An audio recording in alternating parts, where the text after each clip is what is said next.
Let me scoot up in like this, Kate. Look. Scoot. Hey, do I look comfortable? Because I feel comfortable. I hate you. I have to read this intro, so you better let this happen. Hey, read it naturally. In the moment. Oh, hi. You're listening to Service from Hell, the podcast featuring people that are currently in customer service positions or the lucky ones that got out, and all of the good, bad, and infinitely irritating things that go along with that work. I'm actor and writer Kate Gaffney, and I'm uniquely qualified to discuss this as I currently work at a very busy and very popular comedy club in Los Angeles, and at least one of you listening right now has probably grabbed me and told me that you were ready to order when I was running around like a crazy person. So let's eat. I'd like to welcome our guest, David Carmon. He's a multi-hyphenate dancer, writer, and producer originally from Brooklyn, New York. David has toured all over the world with some of your favorite artists, including Missy Misdemeanor Elliott and System of a Down as a dancer.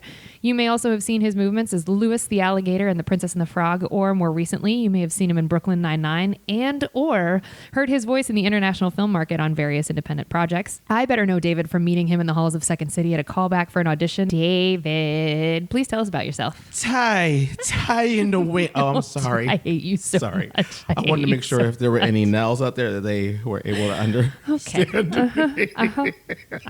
I swear to God. Hello, Kate Gaffney. Thank you so much for having me. Tell me about myself. I am, do you know what an atom is? No. ATOM.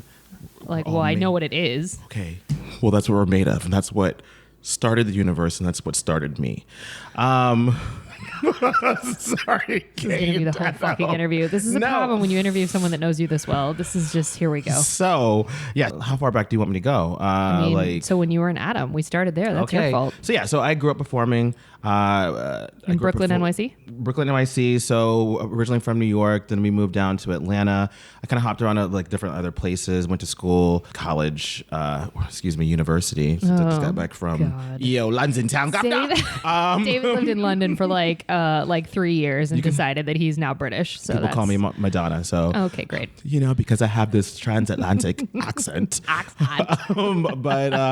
grew up performing. I was a gymnast, and so with gymnastics, we had to take ballet. It's kind of required with that, and then I also I was always singing and stuff, so I used to do vocal competitions and stuff. So theater, musical theater, did that kind of gradually. I knew I was always going to be a performer or somewhat in the entertainment industry. And I want to stop you and reverse you for a second, because what you're leaving out of the university detail that you threw in here was that you were in one of the most competitive cheerleading organizations in the country, and you were a cheerleader for all 4 years of school, right? Yes. Yeah. So I did. So what happened? I loved tumbling and loved doing that. But at the time, I was a power tumbler. So I'd left gymnastics. Okay. And then, because I was like, fuck this pommel horse bullshit. I was like, I'm not getting my thick thighs around. Okay. And I was like, no. So, this hot chocolate's making me warm. By the way, I'm drinking hot chocolate. If you hear sips. Yeah, and he keeps turning away from the microphone, which is making it so easy. My job is so easy. Hey. How do you really feel, Kate? Anyway, so I was a gymnast, but at the time I was like, yeah, fuck pommel horse, fuck all that other, I loved floor and vault. Was that through high school, or when was that?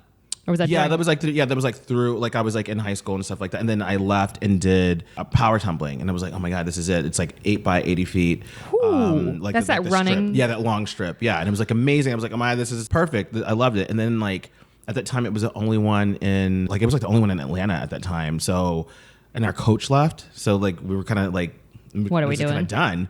And then so I was like, I always loved the kind of show of competitive cheerleading and stuff in All Stars. So I was like, I guess I'll do this or whatever. And there was obviously dance in it and stuff. And so I went and did that. And what was that audition like? So I went and did. So I was in Atlanta Jayhawks. That was the name of the All Star team that I was on. Okay. And we were at that time we were third in the nation and Holy stuff like shit. that, because we were amazing. I don't mean and then they got so much more amazing after that, because all of us were ex gymnasts and stuff like that, and their group of fun fun young ladies and stuff like that, because it was like still considered all girl with one guy. Then Were you the only dude? Mm-hmm. Oh, that's tough. I mean, it was fine. I mean, it was like fine and stuff like that. Like, I mean, but like otherwise, like if they added another, like then it would be considered co-ed and stuff. And then you're not. And then if you're dealing with teams that have like 6 pairs of like, you know, Dudes. men and women, or, you know, like at that time, you know, men identifying, you know, self-identifying men and women as well, then, and you have like just 2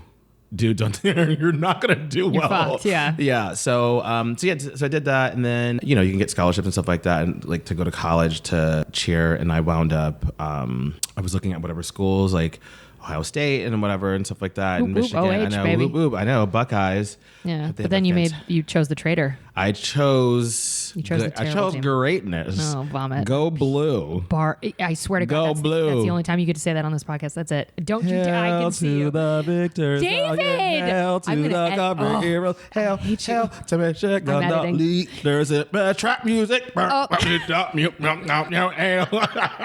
Every one of my Ohio friends that's listening right now just turned off the podcast forever. You just lost me so much, like 5 listeners. To your Ohio friends, you know what I say to you? Okay. I hate you so much. That's how I feel about that. I'm leaving that in. I hope do. I'm good. Good, because that riff Good. was like on point. Oh, I'm going to cut it out with now. the T. Okay. T and a period. But yeah, so I did that, and so then I cheered at Michigan, which was fantastic. On scholarship, right? No, it wasn't on scholarship there. Ohio, I think some of the other ones did, because like also this was like, you know, a few years ago. A few years ago. Okay. Back in the mesothelioma area. Yeah. You know. Jesus was around. Yeah, you know, it was like after like fire and brimstone. So Guys, Jesus is about the same age, or would have been about the guess same what? age that He David did is not take today. that wheel. He was like, let it go. He was like, boom, fire. Bye, dinosaurs. Oh my God, everybody's He was like this, bye, pterodactyl. Bye, dodo bird. Definitely bye, dodo bird, because where they at? But guess what we didn't say goodbye to? A platypus. David, this is not a fucking science podcast. Can we keep talking about Okay. your fucking credentials, which, by the way, I don't even know if they qualify you for this because it's so all over the place. I know. David, so you're in college. So I'm in college, yeah. So, sorry, I'm going to do this away from there. Oh God, he's opening a water bottle. It just unaware. He's also a producer, which I mentioned in the intro, and doesn't seem to be aware of sound. And now he's just gulping his. Oh, this is the best podcast ever, probably ever. It's fine, David. They already know you have it. You don't have to be quiet. Yeah. Now. So Michigan. Yeah. So Michigan. Like I was cheering at Michigan. You know, which is a lot, because it's like, you know, the workload and stuff, like what you're doing there, and you have to be up like, what is it, like on Saturday, like, you know, you have whatever Saturday game day, and you got to be up like, I don't know, like something that's 6 or 7, like early to do a goddamn parade. Oh, get out of here. So like, so you got to march down, and like, mind you, like you might have went out on Friday night, Lit even it if you up. didn't, and like, yeah, like, and you're just like tired. You're like, the last thing I want to do is throw some girl Up above in the my air. goddamn head. Well, shit, how do and you do catch that her. hungover? Luckily, like I've never dropped my partner, and like I don't like fuck around with shit like that. But there was like one person on our squad that would just come in, like he was still drunk, like Get out. definitely still always drunk. And picking up women and like I just mean, throwing them he in the air. dropped them. I mean, like they didn't. It wasn't like they wouldn't even get to the point like him catching them. Like he was just like like literally drunk. No. In the morning, and I was just See, if like, I were the coach, I would have thrown him off. that's the thing. We were like, he got away with so much bullshit, and we were White. like, what the fuck? Yeah, like I mean, it's not even like, I mean, all of us were just like, we're like, does he have something going on with the coach? I hope this doesn't come back to bite me now. But we all were like, No what's one's gonna going know on? what There's you're like some talking special. I mean, he later on like had some, Stuff happen. like some issues he had to deal with and stuff like that. But So you guys are getting up at 6 a.m. You are going to this we did parade. like march on a parade. That's it. And how about this? To date, I've never been to a tailgate. Because because you were working every time. so I had to do it, and like not that like, and it was like fun. We would sit there like, hey, do you guys want some? And I'm like, you'd see like crab and lobster and shrimp, and you know how I feel about all that type of Hello. stuff. And I was That's like, your this, jam. yeah, I do. But guess what? I I can't. gotta go finish marching this parade. So the thing that for anyone that's not in the Midwest that's listening right now, like college football is so much of the oxygen of the middle of the country. Like basketball's a big deal, sure, and like other sports, sure, but like football, for whatever reason, is taken so seriously. And I'm sure you guys, have seen like, oh, Friday Night Lights, I get it. If you weren't raised Especially Big Ten. Oh, we're talking God. about Big Ten We're football talking is about next like level. Michigan and Ohio State, which are like Next level. I would even say like those are like probably like the biggest rivalries. I mean, like I think maybe Georgia, Florida, Sure. but even that it doesn't like Bama, everyone. everybody. Yeah, but everyone, Michigan, Ohio State. That's like such a big. Well, it's ubiquitous with Big Ten football. I mean, everybody knows that, like, if you say OH and someone is from Ohio and doesn't respond. Like, I was raised on Notre Dame football. I wasn't raised on OSU, but still, to this day, when people say, like, and tell me they're from You're Ohio. Cincinnati, right? Yeah. Right. Town outside of Cincinnati, yeah. Okay, and what I was gonna say too is that like cheering like that. I mean, you guys. I don't think people understand. Like I went to a private college. Our cheerleaders were in the gym all the time, not just for physique, but because like you guys had to be in ridiculous shape. Yeah. So every time they score, so let's just say they score or whatever. And then they kick and they get the field goal. So whatever, 7. So then 7 of us have to go out there and then they count. It's like, and then we all got to do a backflip. 1, 2, 3, 4, 5, 6, 7. That shit gets up into like 42. Oh 1, 2, 3. God. You're doing however many. You're doing 42 backflips? Well, yeah, like it goes through like the people, however many people are out there. Obviously, like the whole like squad is out there at that point, and then it just goes through. Oh my God, funny story I do have. Okay, so one time when we were traveling, it was Wisconsin. And there's like usually 3 couples travel, and it was brick cold. I mean, it is so cold there, right? Like, I mean, painful because you're getting the off the lakeshore breeze, which is like why Chicago gets a reputation for being so cold. But yeah, it's, like I mean, like I had whatever long johns, and then I had like whatever pant, and then I had like whatever like like track thing that like we're wearing and stuff. And I remember Steve Urke was like, he was just so amped up. He's like, oh guys, he was just like tumbling, doing whatever, and I'm like, Steve, I can't even like move my body. I can't like lift my leg because I have so many pairs of clothes, like like so much clothing layers. On right now, like layers. I don't thank you for that. I was like, so much clothing, coughing. I was like, pairs. I know. I was like, hey. Reading is win. Literacy is good, everyone. So I mean, like, and it's also they had AstroTurf. So it's like, so when you're tumbling, yeah. And I was like this. I'm like, look, my partner, her name was Rebecca. I'm like, we both were like, I ain't trying to. Look, I'm not trying to throw you up in the air right now. You know, like I'm trying to live and I'm trying to thrive. And she's like, me too. So like this was like one of those ones where like Michigan is just scoring so well. Like, and then I remember Steve was like, hey, like, we're doing like we still had to do the flips, and there's only 6 of us. Come on. And it was like up like in the like 42s. And Steve was like, hey, let's go over to their student section. Like they had just scored. Michigan had just scored. And he's like, let's go to their student section and like he's like, we'll do the flips over there. And I was like, we're like, Steve, is that a good idea?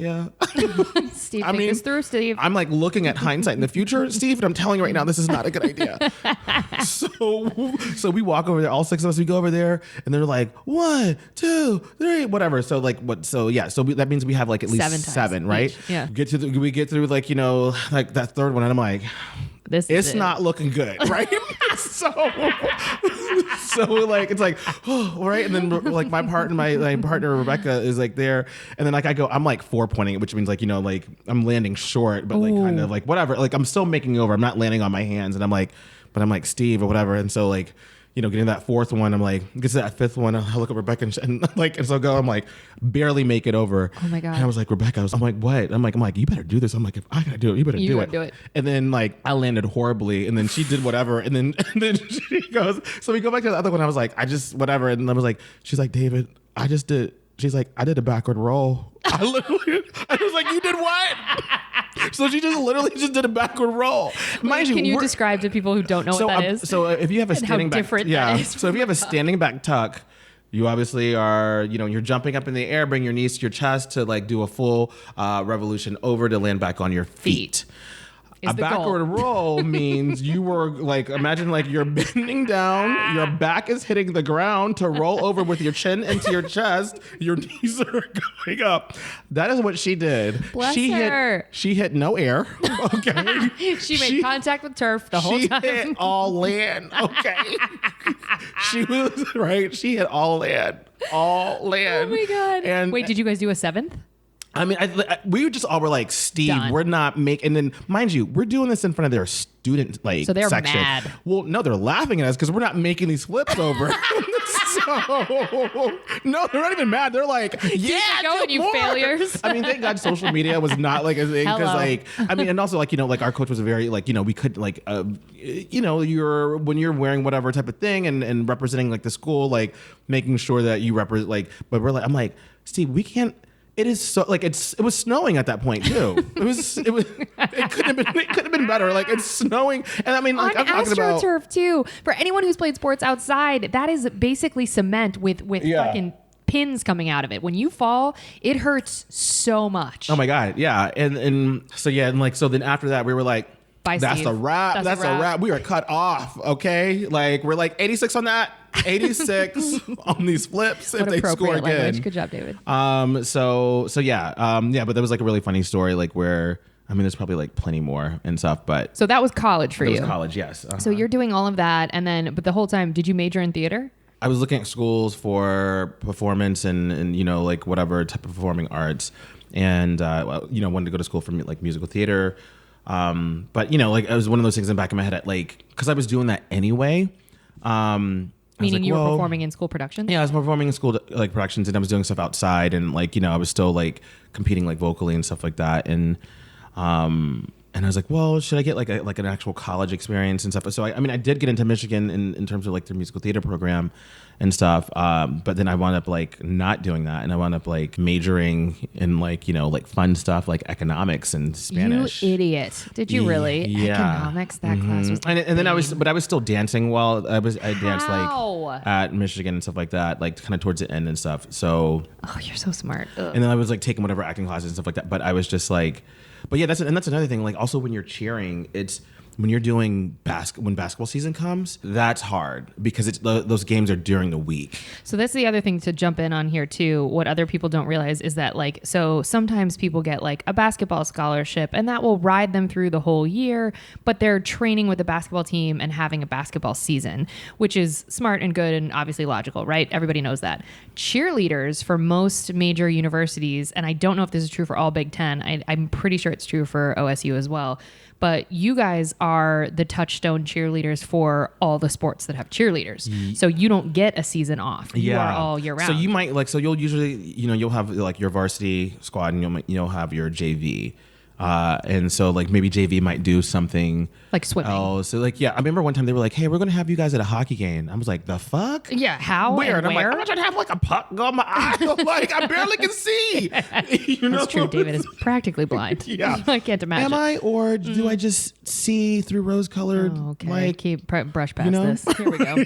But, so they were having you guys cheer at a lot of. They wanted to. I remember they were wanting us to, and I was like, yeah, right. Like because like so basketball games are long and they're during the week.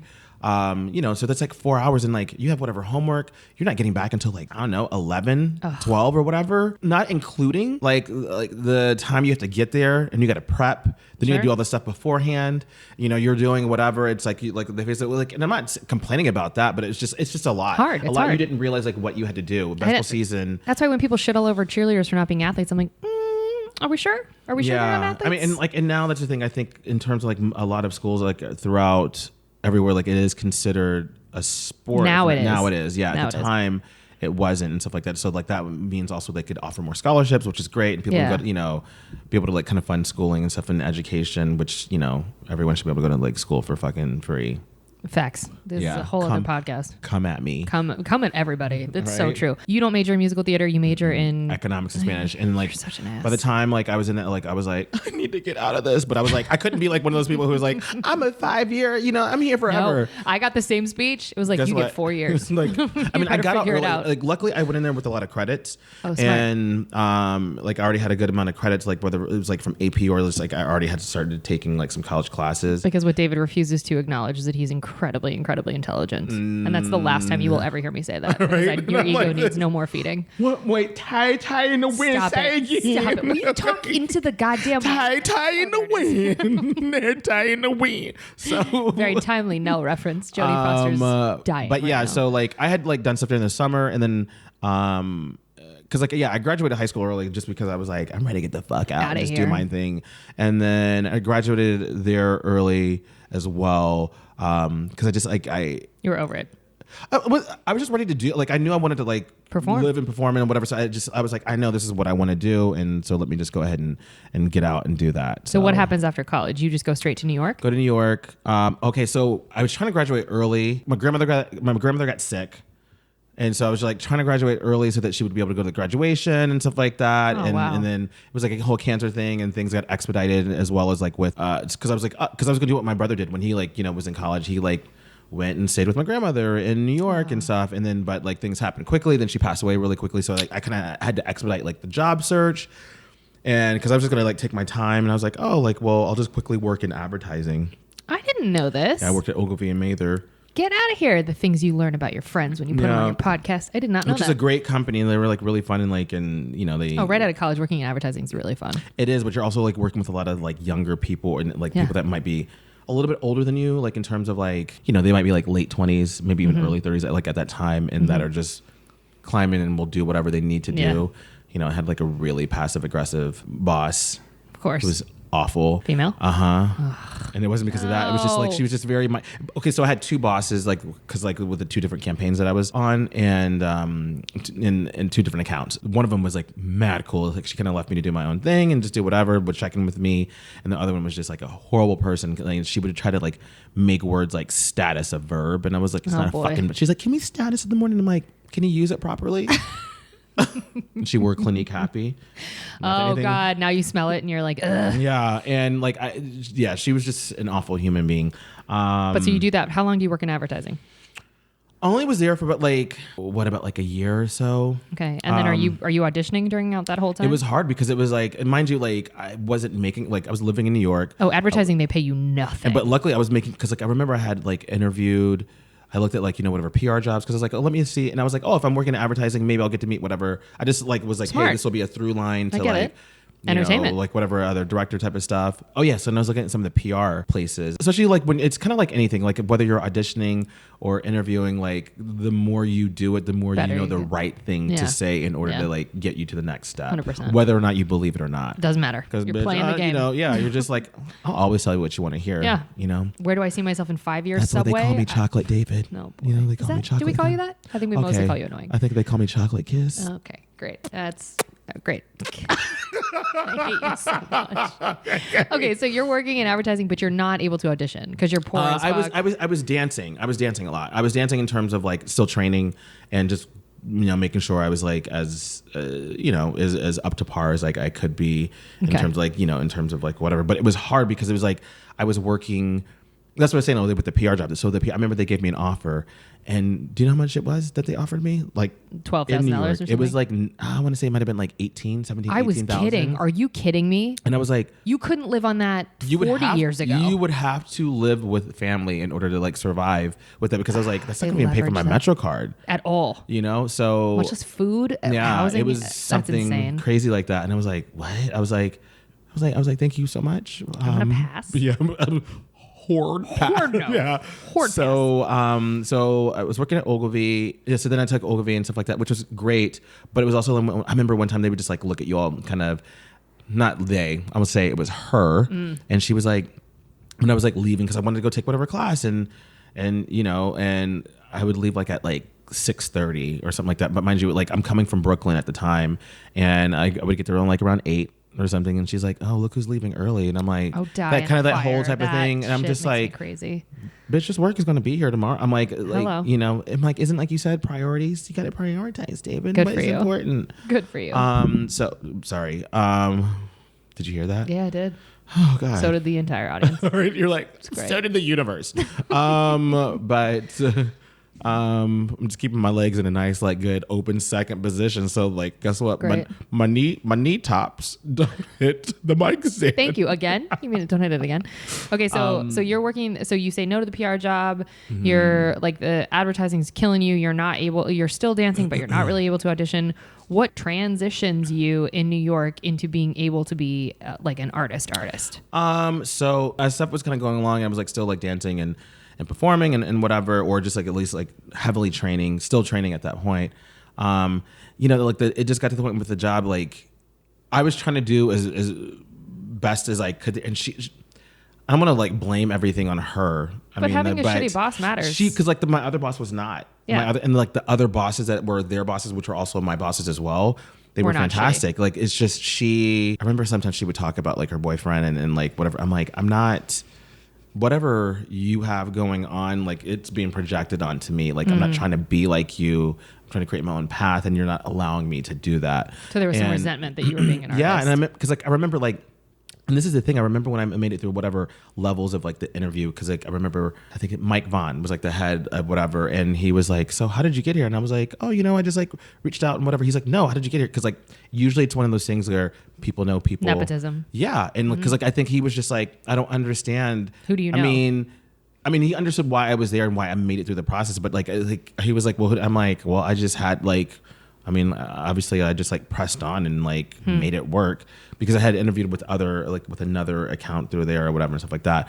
So eventually, I got to the point like where I was just like, I remember meeting with HR and stuff, and the woman in HR was really great, and I'm like, I'm trying, but she's and I'm like, I remember speaking with my mother, and she's like, well, kill her with kindness, and I'm like, I'm trying to bludgeon her with kindness. I was like, you know what? I will take that severance. I will leave and go because I'm like, like in the whole scheme of things, like I don't matter here. Yeah. Do you know what I'm saying? Like you want whatever type of thing, like in terms of her, like and whatever. So I like took that kind of like I had to like hop out and hop out of that nest or burning building essentially, and then and so like I was that was kind of it, and so like I kind of like was like training like full time and getting myself fully within like the network of like performing and dancing and stuff like that in New York. So then you eventually transitioned to LA, and what was like, I got to be done with New York? Like what was the catalyst to get you out here? Realistically, yeah. Did you want to? Yeah. So I can date myself. Oh, you don't have to. There was a major event that happened in New York, and we were like, okay. Oh. So I remember being at an audition at the new 42nd Street Studios. All of a sudden, like they're like, okay, everyone, just want to let you know we're in lockdown right now, and I'm like, okay, and they're like, there's like an anthrax scare at 30 Rock, and then I was like, nah, bro, this ain't how I'm going out. Like, not in an audition like that I kind of feel lukewarm about. You know what I'm saying? And I'm like stuck here and like, just looking out at the city and just like, this is how I go out. No, not so much. So, and there was like a group of us that moved to LA from New York. And I was like, yeah, you know what? This is a good time to go. So, but prior to that, we had all visited LA and kind of set things up because so we had met with whatever dance agents and we had kept whatever, we didn't just come out here blind. So you were represented out here before you got out here? Because so there were whatever dance agencies, I think at the time there might have been like 4. And so like we kept in contact like once or twice a month, send like an email or just like call like, hey, how you guys doing? Whatever. We're coming out. Yeah. And like, because like when we were out here, like, when we came out initially, we were going on whatever auditions and stuff. And I'm not gonna even say it, but there was like someone like this other tour, like almost booked, and I remember us talking about this with another friend of mine, and we were like, can you believe that? I'm like, that like totally dates us, because like people would be like, who? Oh God. Are you gonna tell us? You don't have to. It's hilarious. Aaron Carter. Oh, bless him. He's in it right now. Yeah, exactly. Which I'm like, it probably doesn't sound, but at the time, he was hot. it was like the thing and stuff. So bless him. When I came to LA, I was able to kind of come. I don't necessarily say like I just like worked immediately, but I had already put in so much work and like, relate stuff, like building the relationships with like the agents beforehand. So it wasn't like they had to get to know me and stuff like that. They already knew like what I was doing, like, because a lot of them didn't have the whole bi-coastal offices at that point. Not until they kind of developed later on as they grew, because even dance agents like at that time, like they had them out in LA but not so much in New York, because you'd be like knocking on people's door for like, getting that money. So okay, so you come out to LA. You're like making inroads here, you're auditioning, you're like getting into movies, you're going on tour. So things are working out for you. During that time, did you have to have a supplemental job, or was being an artist your whole deal? I was able to, I would say for the most part, I was able to just be an artist. Survive off of, because the thing about it is like, I knew I was like, so I always knew I was dancing. Dance was like my day job, I would say. So dance was like my day job, so that it allowed me so that I could do like the acting, and so that I could like get more of like whatever commercial work, or the commercial work was like whatever, but get more of like the acting roles and get more of like whatever guest star, co-star, go up for whatever like pilots and stuff. So it allowed me to like have that was like my day job essentially. Which is crazy for anyone that's not in Los Angeles. The fact that David considered dancing his day job, which means he was making, no, I'm not, this is not a chastising comment. I totally think this is amazing that you were working that much as a dancer, that you were like, that's what's floating me so that I can do acting. Well, it means I was making enough to survive. You know, doesn't Yeah. necessarily mean I was like, Nobody's thriving. Just like rolling like I was Scrooge McDuck, like just diving in coins, you know, like. And in that period of time, so you lived in LA for a while, then you got a writing scholarship in Scotland for a while. So you were over in the UK for a handful of years, writing, making deals with the BBC, and then you came back to LA because you missed me. Big black. That's what you're talking about. Oh, sorry, what? You said BBC. Yeah. No, the BBC network, just so we're going to clear that up. And yeah, so then you were like, wow, Kate's like an amazing friend. So I definitely have to come back to LA. So now you're here, yes, which is great. So guys, I hope you enjoyed your apps. We're going to be moving on to the entrees after a quick break.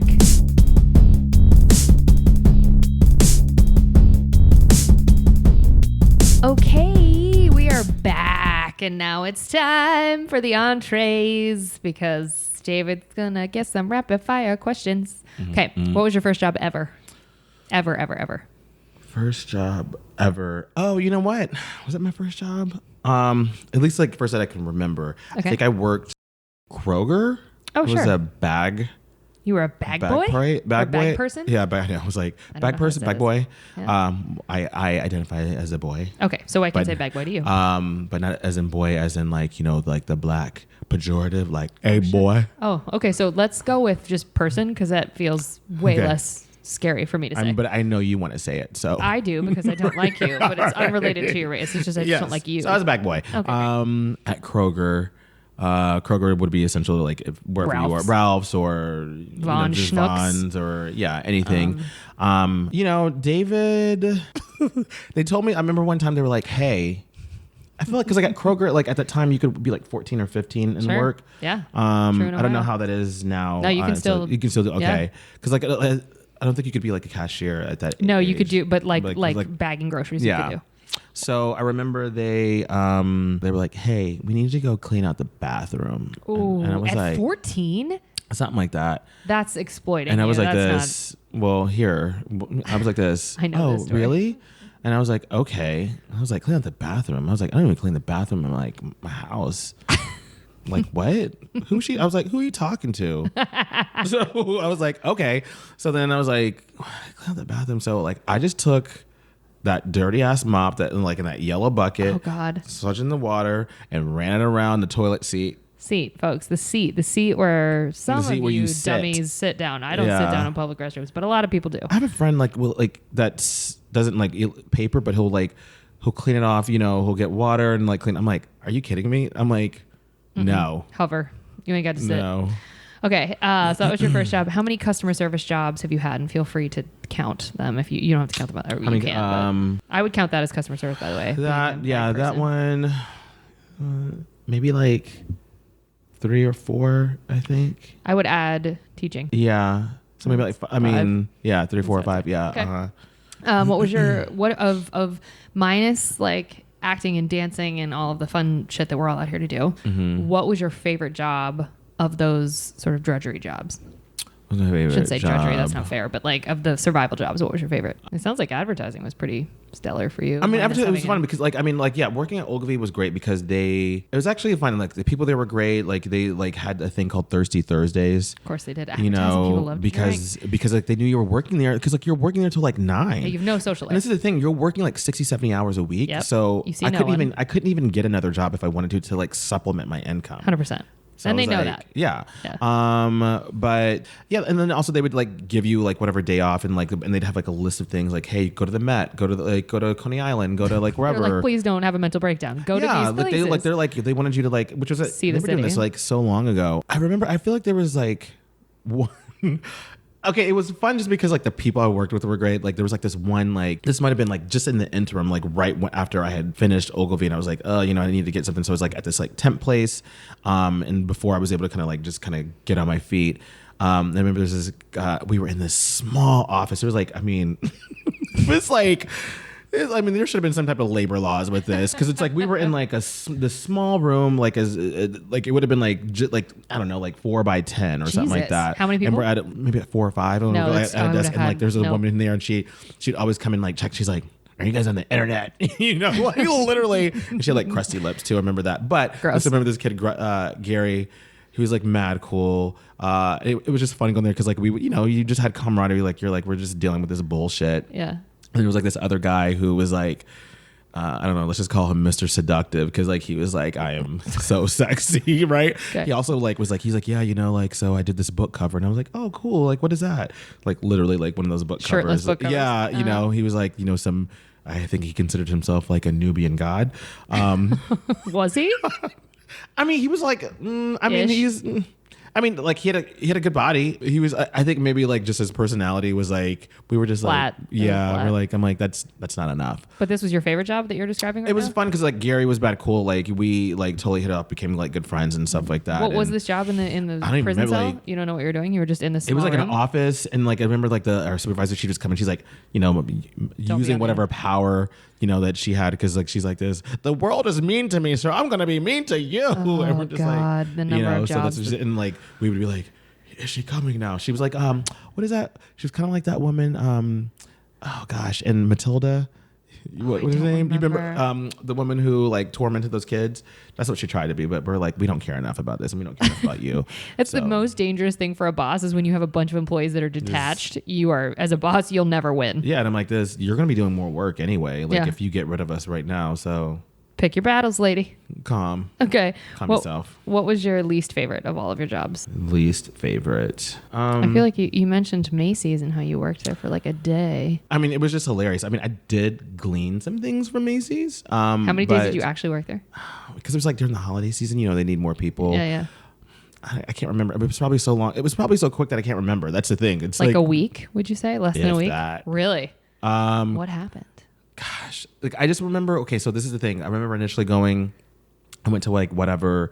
You go to whatever. It's like a group interview. I don't know if like have you been Mm-hmm. I've to done those group before? interviews before, yeah, So it's yeah. like a group interview and like It's people are awful. saying whatever and you got to be able to like know to speak up because otherwise if you don't then that's just it. Like Yeah. then they don't nothing. Then you're not going to like progress. They need you to be a self-starter. And then so like they were kind of like asking around and whatever and like there's like the first interview and like I wound up not getting. Because I remember hearing what this person said. They were like, oh, yeah, like I think the whole thing about the difference between, like Macy's is more like a career, like it's as opposed to like a job, whatever, blah, blah, blah. And I was like, And for some people, that's true. But that's a great answer. It's a great answer. You slow clap that answer. You're like, Yeah. that dude wins. Hire him. Yeah. So, of course, I was like, so I didn't get like at whatever Macy's, wherever that was at the time. So then went to like whatever other thing. And then we're sitting there and I was like, I believe that like working at Macy's is a career and not a job. Guess who got hired? Are you serious? That's hilarious. So it is some other one. And then So you just got copied an hired. answer? Yeah. I love it. Whatever. I mean, absolutely. If I knew who they were, I would totally give them credit. Just not in that room. Hello. Yeah, because I'm Gotta win as a I was trying to competition. get paid for that job. Or at least I was trying to get hired. Word. So one thing I did, like I learned how to fold like shirts. That's great. Like There's a I skill don't think that'll I pay the like. I bills. mean, like in terms of like, did you know how to fold like when you were I younger? still don't know how to fold. Yeah, so like I knew how to like fold in terms like so like that was like a good thing I got from that. But I was only there for I know which one I didn't. There was one I like when I was younger, like I must have been like 16, 17. Mm-hmm. That's for the Atlanta Bread Company. Oh boy. This guy's like his name was like Basil. I don't know if he was like British or if he Basil. was Australian, like either Oh. or. It's the same, right? Yeah. I mean, it's not the same, but like they sent their people to Australia. The criminals and the crooks. And he was just like, it was annoying. Sure. And kind David of like gets easily annoyed though, to be fair. But I mean, like I can just like let Let it things go. go. Like You let alone. very hovery Sure. and stuff, Oh, and like no. kind of like that, like just in general and stuff. Was he a and manager or passive- just an I think he annoying? was the owner actually, and I was Ooh-wee. like, "Why are you here?"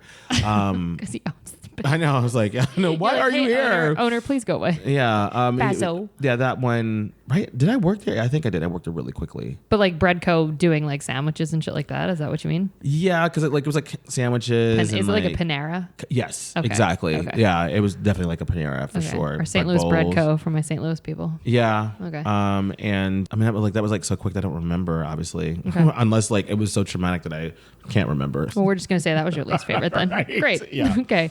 Why did you only work at Macy's for like less than a week? Did you storm out and you were like, "This is bullshit"? No, I don't think I ever just like stormed out. I'm pretty sure it was like, I'm out. yeah. Like I mean, also I think it's like where you have like those places where it's like. I just hate the whole thing of like looking busy, and I'm like, if there's nothing I to hate do, that I'm like, too. and I'm sitting on my feet. On my Yeah. feetsies, like On your baby on my toes. feetsies, on my toes, on my balls, on my toes, on my feet. So like I don't like that whole thing of like looking busy. I'm like, because I would like always get done with stuff early because I'm like, hey, I'm all about getting my stuff done early so I have time to You're myself just so efficient. to Yeah. stare into blank space. Because if that's what you want to do and you've done your job, that's what you get to do. And then it's just like, okay, I'm like, but if there's stuff to do, I'm glad You're happy to I do will it. You're a hard gladly do worker. it. That's what Yeah. I'm there like to do. But I'm like, I'm I not trying wish- to be like. I wish bosses understood that. I think that there are people that are wired like you are. I'm wired that way too. That it's like, I want to be as efficient as possible, get as much stuff done as I can. And then like, I know I said that weird. Why did I say that weird? Yeah, you're like, what's going on? Right? You're like, I'm saying, stop staring at me, Stan. You guys, you see why David would be just such a lovely employee? He catches everything. He lets nothing I know, go. I was like, He's should I? Of Nah. course you should. And you did. Okay, so favorite at least. Please I'm stop. sorry. I just You want know to what you're I'm doing. done with my hot chocolate. Oh, God, I hate you so much. I'm not talking about my body. Anyway. This is the easiest interview I've ever had. You'd think with one of your closest friends, you would just be able to power through an interview. But when someone acts like a petulant child most of the time, he's making faces at me right now. So I laugh. I'm just listening. And No, I'm you're like, trying not, to be David. No, you're not. David. Okay, what's the weirdest thing you've ever been asked to do while you were on the clock?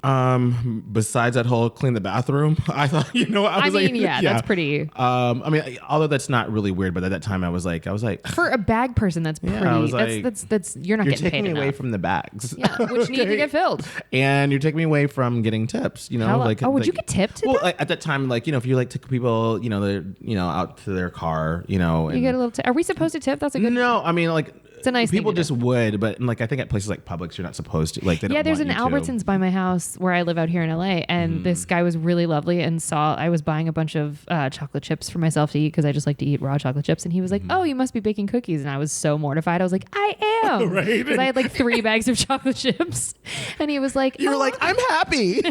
"I'm doing just fine." And he's like, what's the frosting and pretzels for? You're like, "Oh my god, that's such a good." you're like this. combination." A party? You're like, they're really in my mouth scoops. Oh my god! So I was like, do I need to tip this guy, or I didn't know how? But I offered, and he goes, "Oh yeah, actually, we're not allowed." And I said to him, I was like, "Well, what if I insisted?" And he was like, "I really I could get fired." And I was Yeah. like, good for you for being principled, working and being because there's he's making cameras minimum too, wage, or but he's whatever. also probably not making much more than minimum wage, and that Yeah. $20 shit, when I was a hostess at Hard Rock and I was making minimum wage, we weren't allowed to take tips either, but I was making $1 an hour, and I was God. like, motherfucker. Wait, so even as a host? Oh, they wouldn't tip us out. But most restaurants in LA now you don't make tip out. the minimum wage? I did. It wasn't $1 an hour. I'm being a total But, asshole. yeah. It was 10 or something Okay. like that. But again, out here, minimum Yeah. wage anywhere.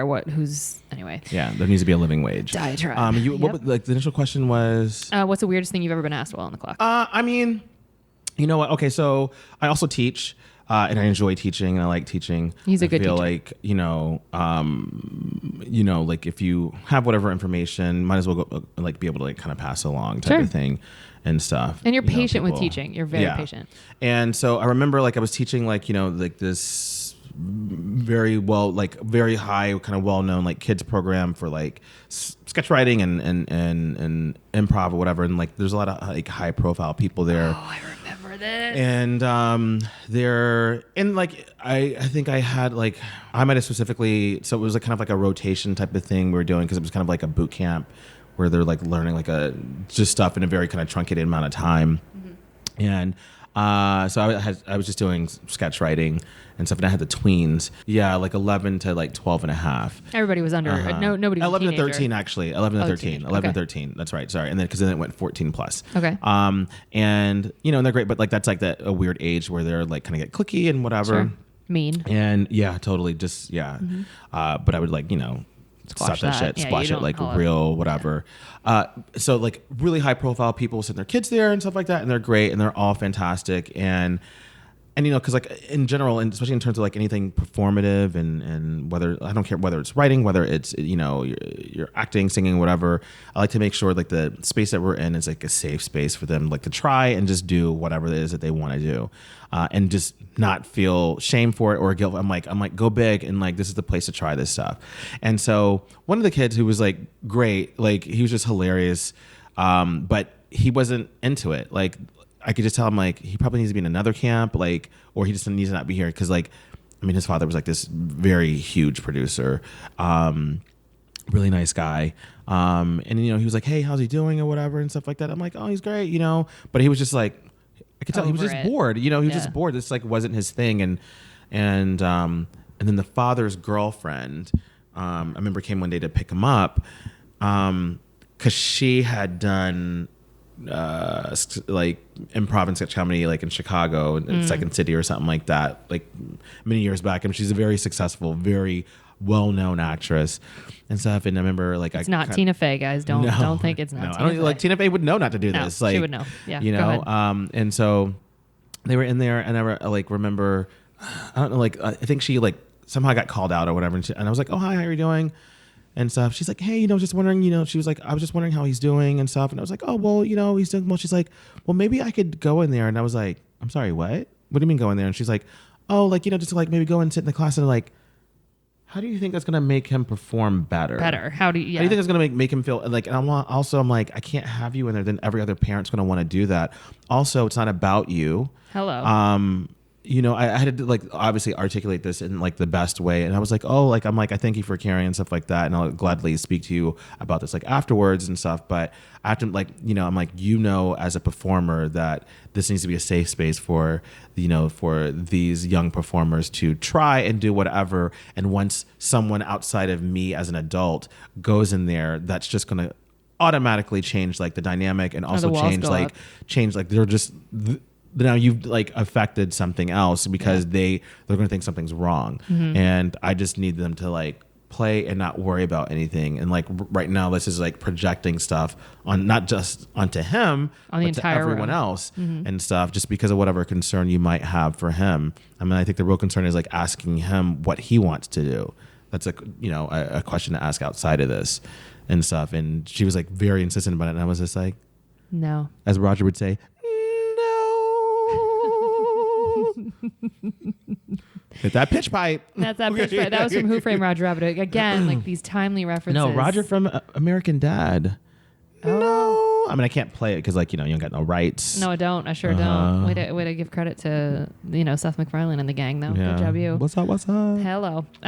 David's available for hire. Okay, so what incident made anyone you interacted with ask to speak with the manager? Was there ever an incident or like a higher up boss, or like was there any ever even where someone wanted to speak to the manager about in regards to me, or in regards to something you had done, said?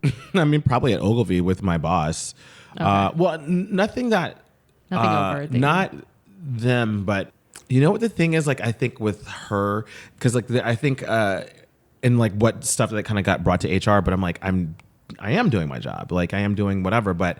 Sometimes you're just, and I think it's just like one of those things, being able to accept it, maybe not at the time, but just in general, like being enough. Sometimes I can be enough for someone, and I'm like, that's all right. Like, I'm like, because I don't know what you want, and I'm not in your head. Because I remember just like being in there, like HR, and I'm like, what does this bitch say? Wait, she wants me like, I'm like, what? And I was just like, okay, and I'm like, I'm getting in trouble, and I'm like.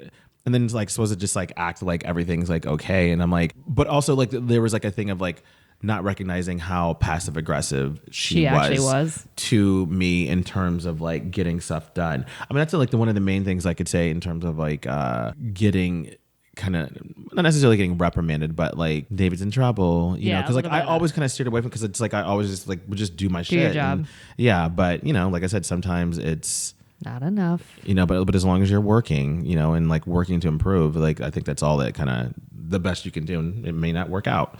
Oh, you should put that on a T-shirt. That was so sweet, David. I'll put in some chocolate and eat it. Okay, there. Okay. What else? Hey, I'll spell it out with them chocolate chips that you got.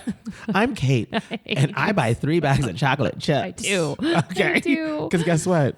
Everything is fine. I'm doing great. I feel fine. Oh, you're making cookies? No, I think you just need to own that. Hell own that no! shit. I was like, I gotta tell this dude I am, so I don't look like a crazy person. Did it? Oh no, you might have been gone somewhere, maybe back to Ohio, back for what? At the beginning, maybe at the beginning of beginning of 2019 or whatever. I think at some point February I was gone. And then I think of where I was like, and then between that time, like staying at your place and stuff, and like I was like so busy, like. God, I can't believe I did this. Because it's something I did in New York. I was like so busy running around. And I just remember I was like tired. I was like, oh, you know, I was like looking for whatever place and stuff like that. And I was taking, and I even carried it with me. I had had a tub of Funfetti frosting. That's the best frosting.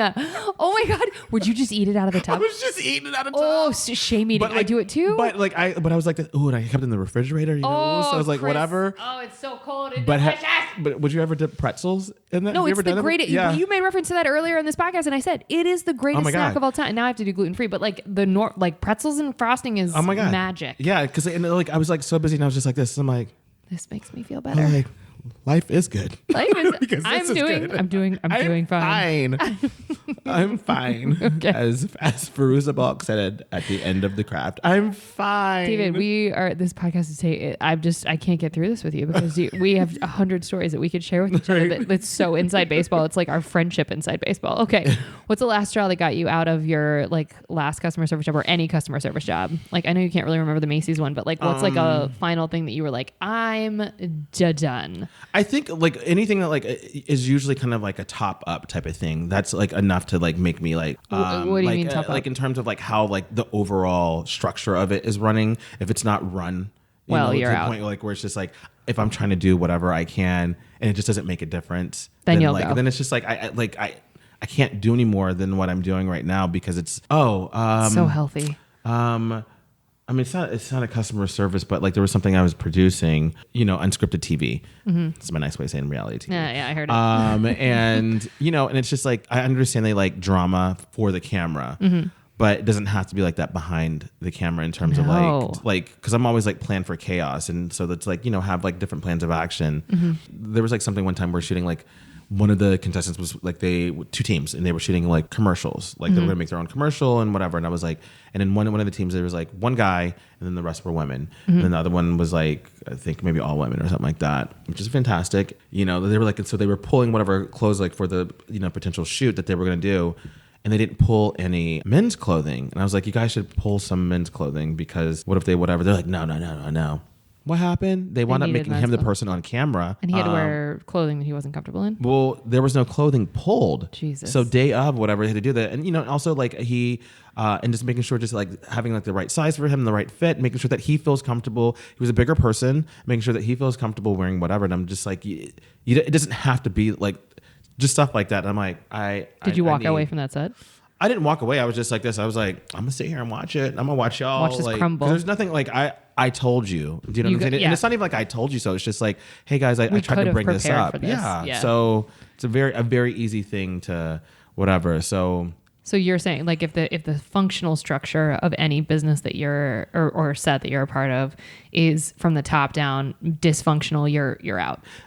I just know that it's not going to be something where I can be in it for a long time because it's like if I'm over here trying like obviously I'm not trying to like overhaul like a company structure or overhaul a company like philosophy. But if you're fitting into it is no longer fitting. Yeah, and then I've just kind of like come to the term end of what I can do there, then you know that's just it because it's like but then there are some times like where you're just like okay I can just do this and be in and out and stuff like that. But I was like you know it's just like if you're on set and like and you see how just in general, like so whether many you're times. like, when you've been on sets, like where like, oh my God, this is fantastic. When they're well run, it is the best experience. But when they Yeah. are poorly run, it is worse than the worst job you've and ever especially had. like if they're poorly run in a way where it's like, Mean. it doesn't have to. No, it's totally avoidable. Yeah. Insults and all of Just, that. Yeah. Yeah, Like it's it's such, a glamour. and then, it kind of feeds into like, it's like this whole kind of like people kind of being a certain way. And Yes. then like they start like, It's like any abusive structure. You're yeah. just like, it's crabs in a bucket yeah. eventually. And I'm definitely like,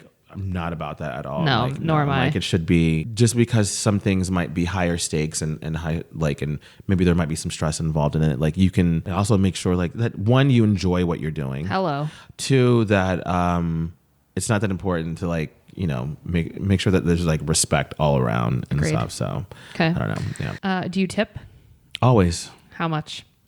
At least 20%. See, that's what everyone. I need to stop interviewing my friends because that's what everyone keeps saying.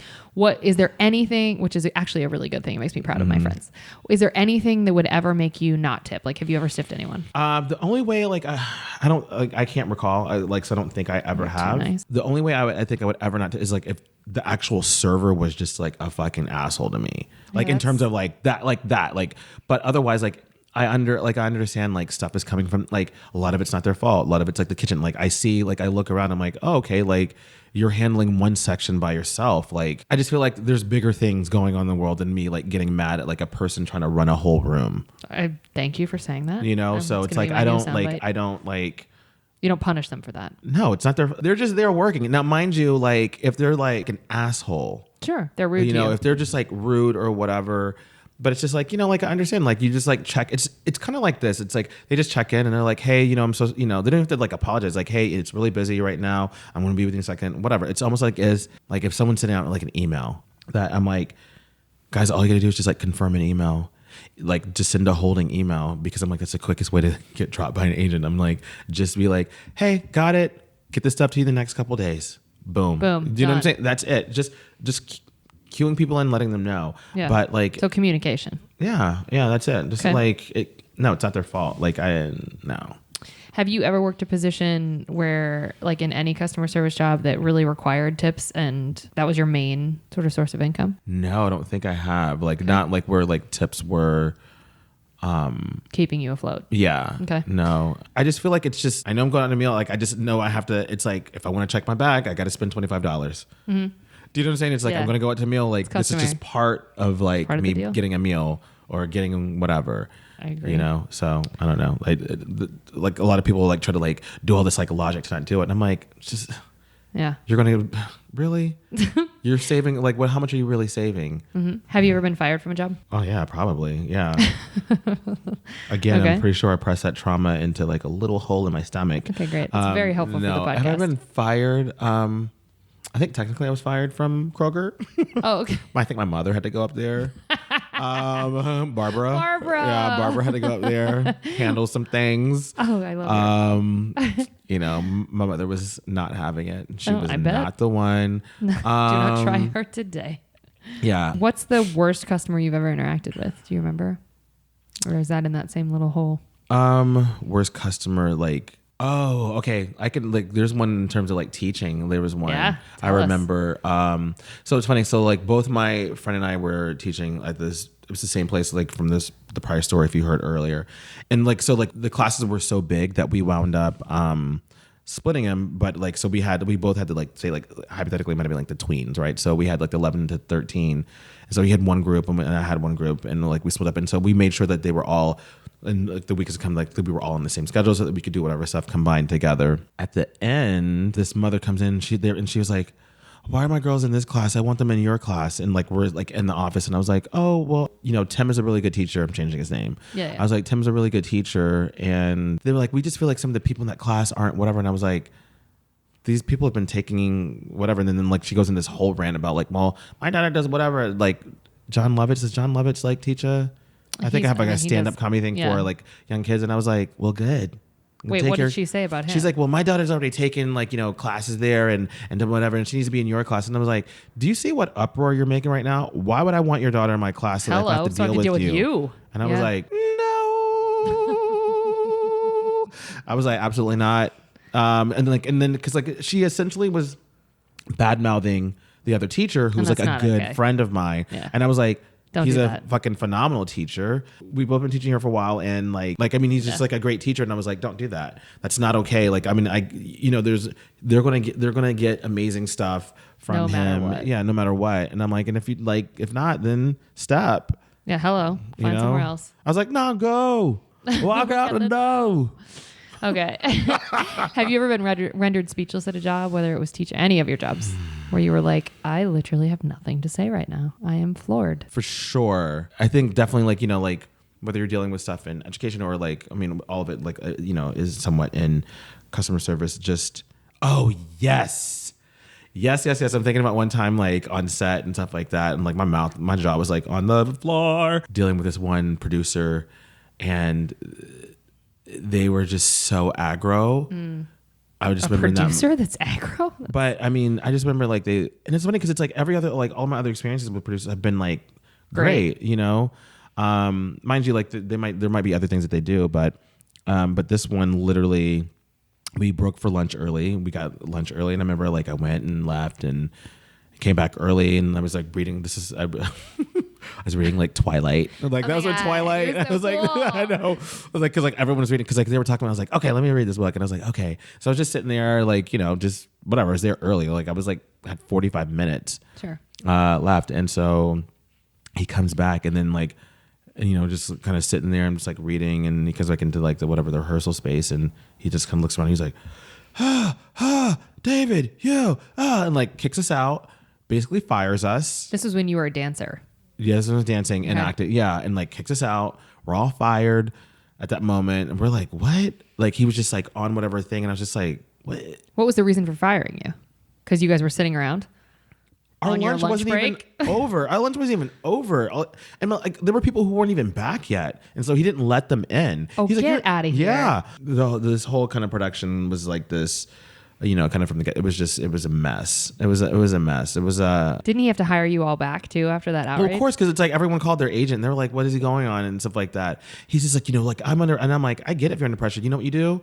Then maybe you need to like take a moment before you come back in And breathe out and do some meditation. and know that it has nothing to do with any us. of us. Yep.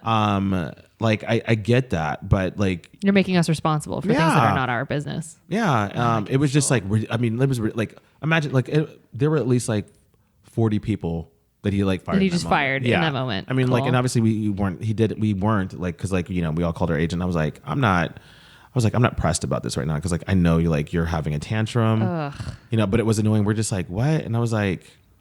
That's not how it works. We have to call our SAG rep, have them come up here. Hello, get on set. Do it. I mean, part of the problem is like the fact that this person was choreographing as well as producing. Yeah, that's too which hard. is kind of like a conflict of interest because it it's for like sure if you're is. producing, you're trying to like, oh, well, how can I scale back on money? But the choreographer is usually looking out for the dancers. Let me see how many like People I can get paid. and like how many more days I can get you guys on.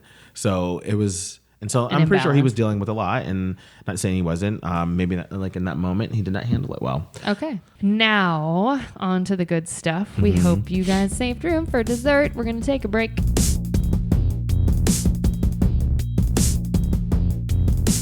Now we're back.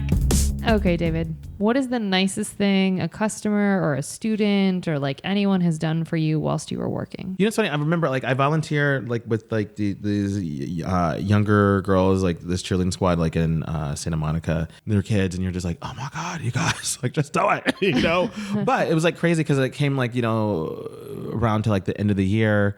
Like there was like a gift like they had for like I wasn't expecting like literally I'm not expecting anything because I'm just there because I just want to like do whatever like kind of just help and get them and get them better and stuff and like I don't know there was like a gift that they like truly they're like, hey, we got this for David. I'm like, and knowing that I'm a hard coach as well and stuff, and I was like, oh, I was like, that's really nice. I didn't like realize you guys like thought about that and like actually thought of something. I think I usually kind of don't really think that You don't have expectations. Yeah, I don't think about people thinking of me in that moment about something. I was like, oh, and I'm like, oh, I wasn't doing this for whatever. Also, I would say another thing is like when you see things kind of like in terms of like education wise, like when you see things kind of like click. And you're like It's a the students reward. and they just get it and like like I just remember, like I say, with like these like younger writers and stuff like that, because like I really kind of just like structure, like kind of get that in, and then like as we were kind of doing coverage and like on like the scripts and stuff later on, and they were just like, they're like, yeah, they were just already like starting to kind of like see how to like look at things, and I was like, oh, look at that. That feels I was nice. like, I'm gonna call that osmosis. Okay, all right. Wait, okay. So what was the gift that they got you? It might have been like a gift certificate to like something like Burke Williams or something like that. That's It was nice. nice. Yeah, that's what I'm saying. That's It was really like it was nice. really nice. Or just like, yeah, it was just really unexpected and Sweet. like super. And like they're great. Like and I know like they were phenomenal cheerleaders wherever they went after that, because I have that Southern, rigid, regimented, and I'm pretty sure They got better.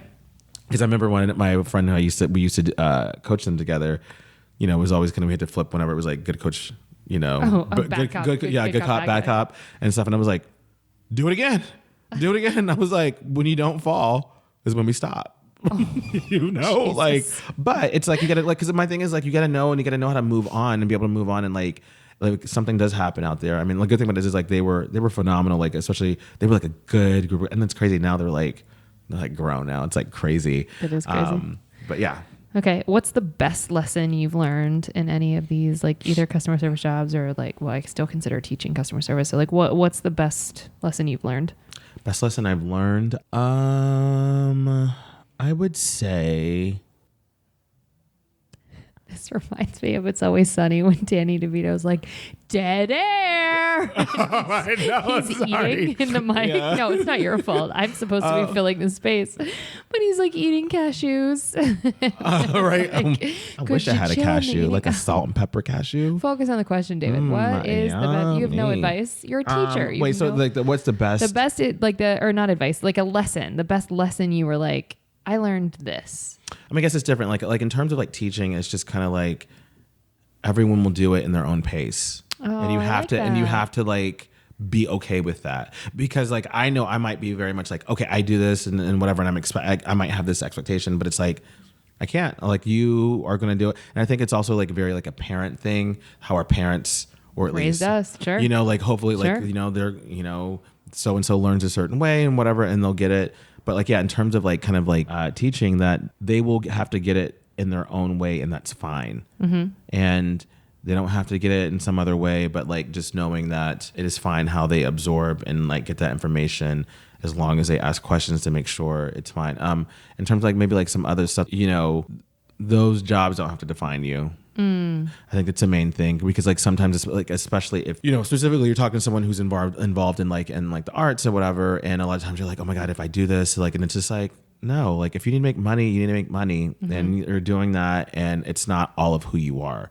It's that. fine, and it's like the thing about it is like you need to be proud. Like, hey, if you need to make money, you need to put food on the table, you need to like survive or do more than that. Like, and this supplements your income, or this is a main part of your income. Then there you go. So be it.